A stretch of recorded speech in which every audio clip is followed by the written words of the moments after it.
నమస్తే, welcome to Leo. Varma కర్మ ఏమైంది? మొత్తానికి పవన్ కళ్యాణ్ స్పందిస్తూ ఎక్కడ ఉన్నా సరే పట్టుకొని వస్తా అని చెప్పేసి అన్న మాటలకి అర్థం ఏంటి?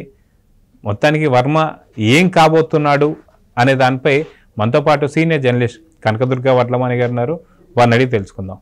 మేడం నమస్తే. నమస్తే మేడం, వర్మను చూసాం దాదాపు నాకు తెలిసి గోవింద సినిమా తర్వాత తెలుగులో ఇక సినిమా నేను తీయను అని చెప్పేసి అని బాలీవుడ్కి వెళ్ళడం, బాలీవుడ్లో కూడా చాలా చక్రం తిప్పడం కావచ్చు, సర్కార్ లాంటి సినిమాలు కావచ్చు, రంగీలా కావచ్చు, ఇలాంటి ఎన్నో మంచి సినిమాలు తీయడం. సో ఒక మంచి పేరు ప్రఖ్యాతి తెచ్చుకున్నాడు. కానీ అప్పటి ఆర్జీవి ఇప్పుడు ఆర్జీవి ఒకటేనా? తన మాటలు ఏదైతే ఉన్నో మాటల మీద నిలబడుతున్నాడా, మడమ తిప్పుతున్నాడా లేదా అంటే ఏమంటారు? అంటే మీరే అన్నారు కదా కర్మ కాలిందని. కర్మ కాలింది. ఇప్పుడు గోవింద సినిమాతోటే ఆయన సినిమాలు చేయను అన్నాడు. ఇక్కడ మీరు లింక్ చూసారా?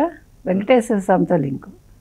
అది వెంకటేశ్వర స్వామిని ఎవడైనా ఏదైనా అంటే వాళ్ళు మంచిగా చేయాలనుకున్నా చెడుగా చేయాలనుకున్నా అంటే దాన్ని ఏదైనా కూడా వక్రీకరిస్తే దాని ప్రభావం తప్పకుండా ఉంటుంది.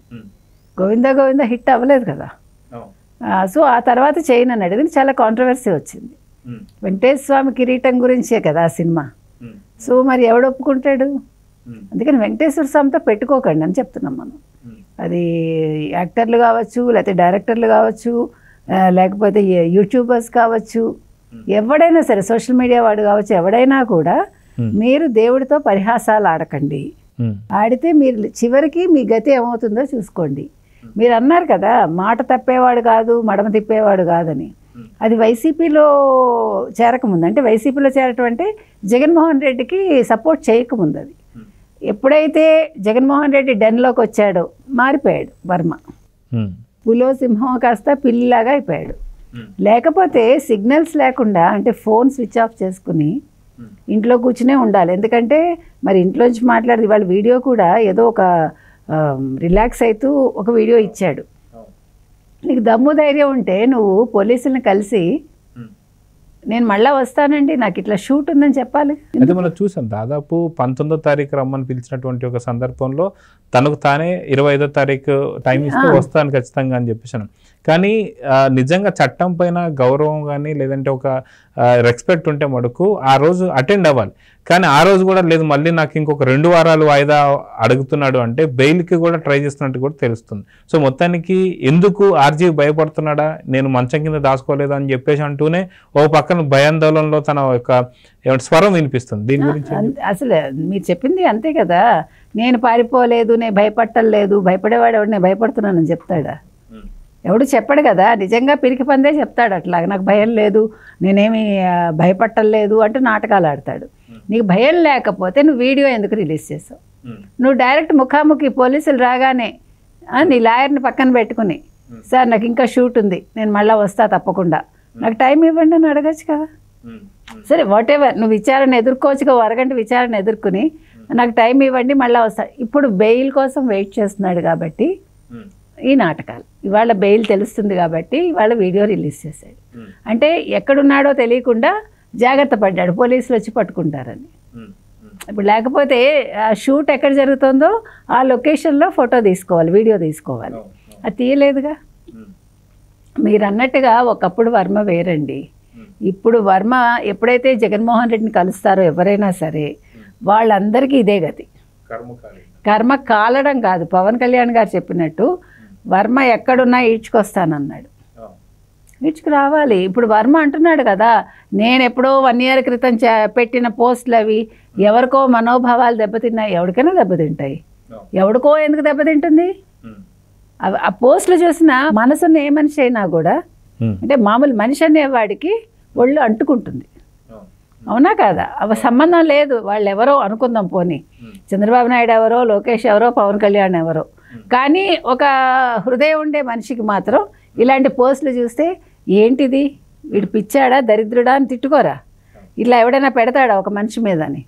అంటే దిగజారుడు వ్యవహారం చూసినప్పుడు సంబంధం లేని వాళ్ళకు కూడా మనోభావాలు దెబ్బతింటాయి. అయితే గతంలో కూడా మనం చూస్తే జగన్మోహన్ని బోసిడీకే అని చెప్పి పట్టాభి గారు అన్నారని చెప్పి ఒక మాటతోని పూర్తిగా వాళ్ళకు మనోభావాలు దెబ్బతిన్నాయనే కారణంతోనే TDP Mangalagiri main party office మీద ధ్వంసం చూసాం మనం. సో అప్పుడు నిజంగా మనోభావాలు దెబ్బతిన్నట్టు ఇప్పుడు కూడా దెబ్బతిన్నాయని చెప్పి అనుకోవచ్చుగా. మనోభావాలు వాళ్ళకే ఉంటాయి, మీకు అర్థం కావట్లా. మనోభావాలు బీపీలు రావడాలు వైసీపీ వాళ్ళకే ఉంటాయి. ఇంకా ఎవరికి అంటే మానవ మాత్రుడికి ఉండకూడదు. మీకు అర్థమైందా? అంటే ఆంధ్రప్రదేశ్లో ఉండేవాళ్ళు అంటే లేకపోతే తెలుగు వాళ్ళు ఎక్కడున్నా వాళ్ళు ఎవ్వరికి కూడా మనోభావాలు దెబ్బతినకూడదు ఎక్సెప్ట్ వైసీపీ మెంబర్షిప్ తీసుకున్న వాళ్ళకి లేకపోతే వైసీపీ తరఫున తిట్టే వాళ్ళకి బూతులు మాట్లాడే వాళ్ళకే మనోభావాలు ఉంటాయి. అప్పుడు వాళ్ళకి బీపీలు పెరిగిపోయి వాళ్ళు ఏమైనా చేస్తారు, హత్యలు కూడా చేయొచ్చు వాళ్ళు. ఇప్పుడు చంద్రబాబు నాయుడు అరెస్ట్ చేస్తారు సంబంధం లేకుండా, అప్పుడు మేము 41A నోటీస్ ఇవ్వక్కర్లా, మేము తెల్లారికట్ట అరెస్ట్ చేసేస్తాం. రఘురామకృష్ణరాజు గారిని అయితే మేము రాత్రి అంతా టార్చర్ పెడతాం, మీకు మనోభావాలు దెబ్బతినకూడదు. అచ్చెన్నాయుడు గారు అసలు అడగద్దు, అది నరకం ఆయనకి. ఆయన కర్మ కొద్ది ఆపరేషన్ అవ్వడం ఏంటి, వీళ్ళు ఈడ్చుకెళ్ళటం ఏంటి, తిప్పటం ఏంటి, అసలు అంత వేడి పనికిరాదు ఆ బాడీకి, అదొక రకమైన నరకం అండి అది. అంటే ఎవరికి రావద్దు. నేను అనేది అసలు అదేంటండి, మరి సైకో అంటే కోపం ఎందుకు వస్తుంది వీళ్ళందరికీ? ఈ సైకో డైరెక్టర్కి ఎందుకు కోపం వస్తుంది, ఆ సైకో నాయకుడికి ఎందుకు కోపం వస్తుంది, ఈ వైసీపీ సైకోలందరి కోపాలు ఎందుకు వస్తాయి? ఇప్పుడు మీరు ఒక మనిషిని ఈడ్చుకుని వెళ్తూ ఆ మనిషి బాధపడుతుంటే మీరు వీడియోలో చూసి ఆనందపడుతుంటే దాన్ని ఏమనాలి? అంటే మీరు మనుషులు, వీళ్ళందరూ మనుషులు కాదు. అంటే ఆంధ్రప్రదేశ్లో ఉండే మిగతా వాళ్ళు ఎవ్వరూ మనుషులు కాదు, వాళ్ళకి మనోభావాలు ఉండవు, వాళ్ళు బాధపడకూడదు. వాడు వైసీపీ వాడు ఏం చేసినా వీళ్ళు నిమ్మకు నీరెత్తినట్టు ఉండాలి, వీళ్ళు అసలు రియాక్ట్ అవ్వకూడదు. ఇప్పుడు వీళ్ళు చెప్తున్నది అదే. మరి ఎవడికో మనోభావాలు దెబ్బతిన్నాయి నువ్వంటే, మరి మీ వైసీపీ వాళ్ళే చెప్పారు ఈ మాట. మనోభావాలు దెబ్బతినబట్టి వాళ్ళు వెళ్ళి మంగళగిరి ఆఫీస్ మీద వాళ్ళు ఇది చేశారు అంటే, అప్పుడు ఒకవేళ లొకేషన్ చంపేసినా కూడా దిక్కు దివాణం ఉండేది కాదు. మీకు అది కూడా చెప్తున్నా, ఎందుకంటే ఆ దెబ్బతిన్న వ్యక్తిని కూడా మనం చూసాం. ఆ చేతికి దెబ్బ తగిలింది ఒక అతనికి, ఎంత దారుణంగా, ఎన్ని కార్లు ధ్వంసం చేశారు, ఏ రకంగా చేశారు. మరి బాబు గారి ఇంటి మీదకి రాత్రి వెళ్ళాడు కదా, జోగి రమేష్ వెళ్ళాడు కదండి వాళ్ళ ఇంటికి. అంటే ఒక మంత్రి పదవి కోసం చంద్రబాబు నాయుడు ఇంటికి వెళ్ళిపోయాడు. ఆ రోజు వాళ్ళ ఇంట్లో వాళ్ళకి ఏదైనా అయ్యి ఉంటే, చిన్న పిల్లాడు ఉన్నాడు, మనవడు ఉన్నాడు, బ్రాహ్మణి ఉన్నారు, చంద్రబాబు నాయుడు గారి భార్య ఉంటారు, వాళ్ళు ఆడవాళ్ళు. అంటే ఆడవాళ్ళకి ధైర్యం ఉండదని కాదు, కానీ ఊహించని విధంగా ఒక 10 మందో 25 మందో వచ్చేసారనుకోండి మారణాయుధాలతోటి, ఆడవాళ్ళు ఏం చేయగలరు? మీకు ఎన్ని విద్యలు వచ్చినా కూడా ఆ టైంలో అసలు ముందు బుర్ర పనిచేయదు ఆవిడకి. లక్కీగా వాళ్ళకి టైం బాగుండబట్టి వాళ్ళు బతికి బయటపడ్డారు. మరి వీటన్నింటికి కూడా అంటే మీకు మనోభావాలు దెబ్బతినేస్తాయి. మరి వర్మ ఇవన్నీ మాట్లాడాలి కదా.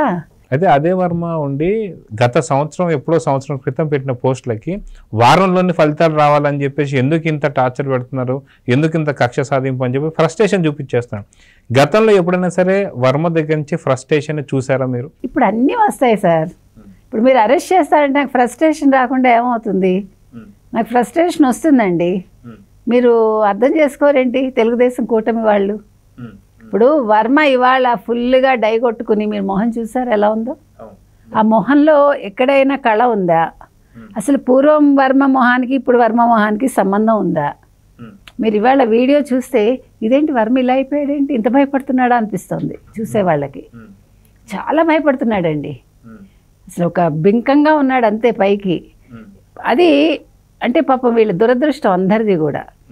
వైసీపీ వాళ్ళతోటి కలిసిన వాళ్ళకి, ముఖ్యంగా జగన్మోహన్ రెడ్డి తోటి స్నేహం చేసిన, జగన్మోహన్ రెడ్డికి అంటే సపోర్ట్ చేసిన, లేకపోతే జగన్మోహన్ రెడ్డి కోసం ఏ రకంగా వాళ్ళు బిహేవ్ చేసినా, సినిమాలు తీసినా, మరొకటి చేసినా, చివరికి వాళ్ళ గతి ఇదే అవుతుంది. అది కూడా ఆధారాలతో పాటు. ఇప్పుడు ఆధారాలు చూపిస్తారనే కదా భయం. ఇంకొకటి అసలు వాళ్ళు చూసారా పిరికి పందలు అయిపోతున్నారు. అంటే మనం ఒక నాయకుడిని కలిసినప్పుడు మనలో ఒక ఉత్తేజం రావాలి, మనలో అబ్బా నేను ఈ పార్టీలో ఉండాలి, వీళ్ళకి ఏదైనా చెయ్యాలి, మంచిగా ఆలోచనలు వస్తాయి.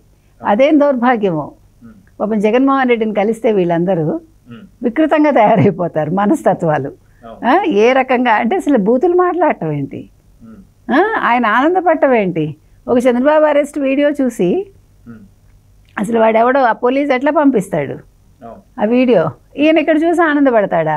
అంటే ఇప్పుడు మీరు గమనించండి, ఇట్లాగా జగన్మోహన్ రెడ్డి ఎన్నిసార్లు ఎన్ని రకాలుగా ఆనందపడ్డాడు. అంటే ఈవెన్ ఆడవాళ్ళ అరెస్ట్లను కూడా ఈయన ఎంజాయ్ చేశాడా? అది కూడా వికృత మనస్తత్వమే. అది చాలా డేంజర్ కూడా. అంటే వాళ్ళు ఎలాగైనా బిహేవ్ చేస్తారండి. ఇప్పుడు సైకో మనస్తత్వం ఉన్నప్పుడు వాళ్ళు ఎప్పుడు ఎలా ఉంటారో తెలియదు కదా. 2 రకాలుగా ఉంటారు వాళ్ళు. ఒక డాక్టర్ ఉంటాడనమాట. ఆ డాక్టర్ పగలు ఒకలా ఉంటాడు, రాత్రి ఒకలా ఉంటాడు. మీకు శోభన్ బాబుది మానవుడు దానవుడు అనే సినిమా వచ్చింది.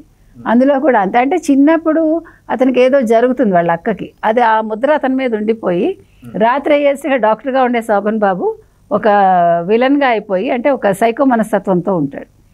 అలాగా ఇతను కూడా అంతే. ఈ జగన్మోహన్ రెడ్డి ఇతనికంటే అన్నీ మంచిగా ఇచ్చి పెంచారు కదా, ఇతని కష్టాలే తెలియదు.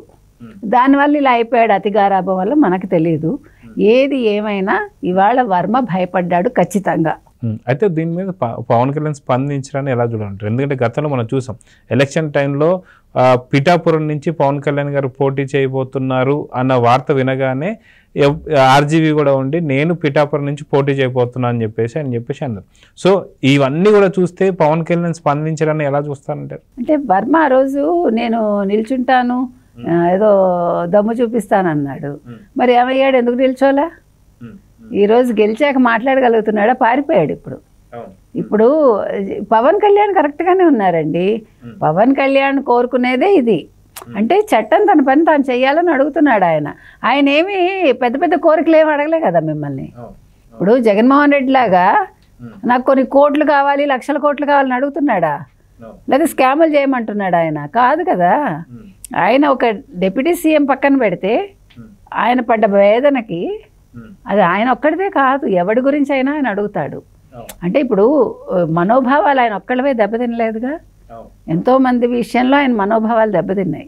కాబట్టి అడిగాడు ఆయన, మీరు అంటే ఏమనాలి, న్యాయబద్ధంగా చేయండి, వర్మని ఎందుకు డిలే చేస్తున్నారు? ఎందుకంటే ఆయన మార్ఫింగ్ చేయటం ఏంటి? చట్టాలు తెలియదు ఆయనకి. ఇప్పుడు సినిమాలు తీసిన వాడికి తెలియదా? సర్కార్ లాంటి సినిమా తీసిన వాడికి చట్టాల గురించి తెలీదా? అంటే నీ దాకా వచ్చేసరికి ఇవన్నీ మాయమైపోవాలి. అంటే ఎప్పుడో ఏడాది క్రితం. కాబట్టి వర్మ చేసిన దానికి అసలు పవన్ కళ్యాణ్ చాలా నిన్న కొంచెం అగ్రెసివ్గా ఉన్నారు, కానీ సరిపోదు అగ్రెసివ్నెస్. అసలు ఆయన ఇంకా ఆయన తమాయించుకుంటున్నారు ఆ బాధని, కోపాన్ని. వీళ్ళలా కాదు కదా. కాబట్టి పవన్ కళ్యాణ్ రియాక్షన్ సరిగ్గానే ఉందండి. అసలు నన్ను అడిగితే ఇంకొంచెం అగ్రెసివ్గా కూడా ఉండొచ్చు, తప్పులేదు.